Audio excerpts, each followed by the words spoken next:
மீன் குழம்பே பிடிக்காதுப்பா அப்படின்னு சொல்கிறவங்க உங்கள் வீட்டில் இருக்காங்களா? இந்த மாதிரி செஞ்சு கொடுங்க, கண்டிப்பாக அவங்களுக்கு பிடிச்சிரும். அடுத்த தடவை எப்போ செய்வீங்கன்னு வந்து உங்களையே தொல்லை கொடுப்பாங்க. மீன் குழம்பு எனக்கு செய்ய தெரியாதான்னு தயவு செஞ்சு கேட்டுறாதீங்க.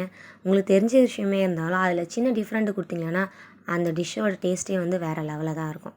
வாங்க மீன் குழம்பு எப்படி செய்கிறது பார்க்கலாம். நான் இன்றைக்கி மீன் குழம்பு செய்கிறதுக்கு சட்டியை தான் வந்து சூஸ் பண்ணிக்கிட்டேன்.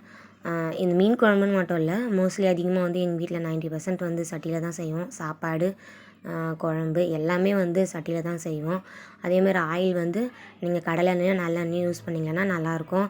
இல்லை நாங்கள் வந்து சன்ஃப்ளவர் தான் யூஸ் பண்ணுவோம், எங்களுக்கு அதுதான் பழக்கம்னு சொன்னால் அது கூட யூஸ் பண்ணிக்கலாம். ஆயில் வந்து 100 கிராம் ஊற்றிக்கோங்க. ஆயில் சூடானவுடனே வடகம் போட்டுக்கோங்க.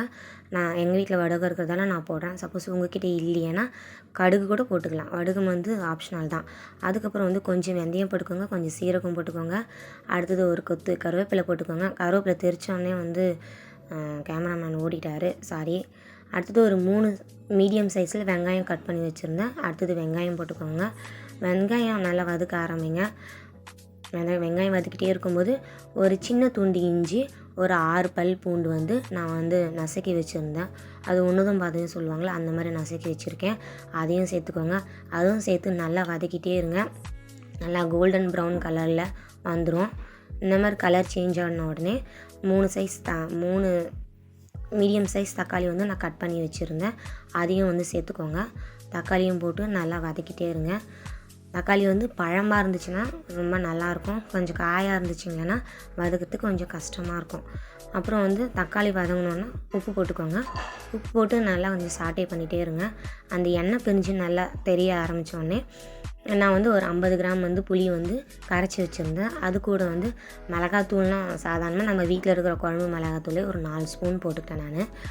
மிளகாத்தூளை போட்டு நல்லா கரைச்சி வச்சுக்கோங்க. இது வந்து பச்சை குழம்பு போடுறதுன்னு எங்கள் அம்மா சொல்லுவாங்க. இந்த மாதிரி செஞ்சிங்கன்னா நல்லாயிருக்கும். இப்போ கரைச்சி வச்சுருக்கிற புளியும் மிளகாத்தூளும் வந்து அப்படியே ட்ரான்ஸ்ஃபர் பண்ணிவிடுங்க. அது ஊற்றின உடனே இப்போ பார்க்கும்போது குழம்பு வந்து கொஞ்சம் தண்ணியாக இருக்க மாதிரி இருக்கும் உங்களுக்கே பார்க்கும்போது. அதனால திக்காய் வரணும் குழம்பு வந்து. ஒரு 10 நிமிஷம் வந்து கொதிக்கட்டும். கொதித்தோடனே இப்போ பாருங்கள் இப்போ எப்படி இருக்குதுன்னு உங்களுக்கே தெரியும்.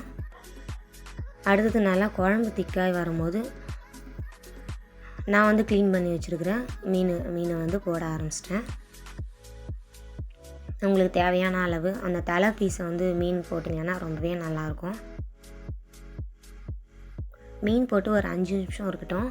மீன் போட்ட உடனே நான் மேலே ஒரு பவுடர் போட்டிருக்கேன். அது வந்து நான் போடும்போது உங்களுக்கு காட்டல, அது கட் ஆகிடுச்சு. அது என்னன்னு பார்த்தீங்கன்னா வெந்தயம் தான். வெந்தயத்தை வறுத்து தூள் பண்ணி கடைசியாக நாங்கள் ஆட் பண்ணுவோம். கூடவே வந்து கொஞ்சம் கொத்தமல்லியை போட்டு குழம்ப இறக்கி வச்சுருங்க. எனக்கு ரொம்ப பசிங்க, காலேருந்து சாப்பிடல நான். அதனால தான் வீடியோ முடித்தோடனே கடகடன்னு சாப்பாடு போட்டுக்கிட்டேன், குழம்ப ஊற்றிக்கிட்டேன், மீனையும் வறுத்து மீனையும் வச்சுட்டேன். சரி, okay, tata, bye bye from அடுத்த வீடியோவில் பார்க்கலாம். பாய்.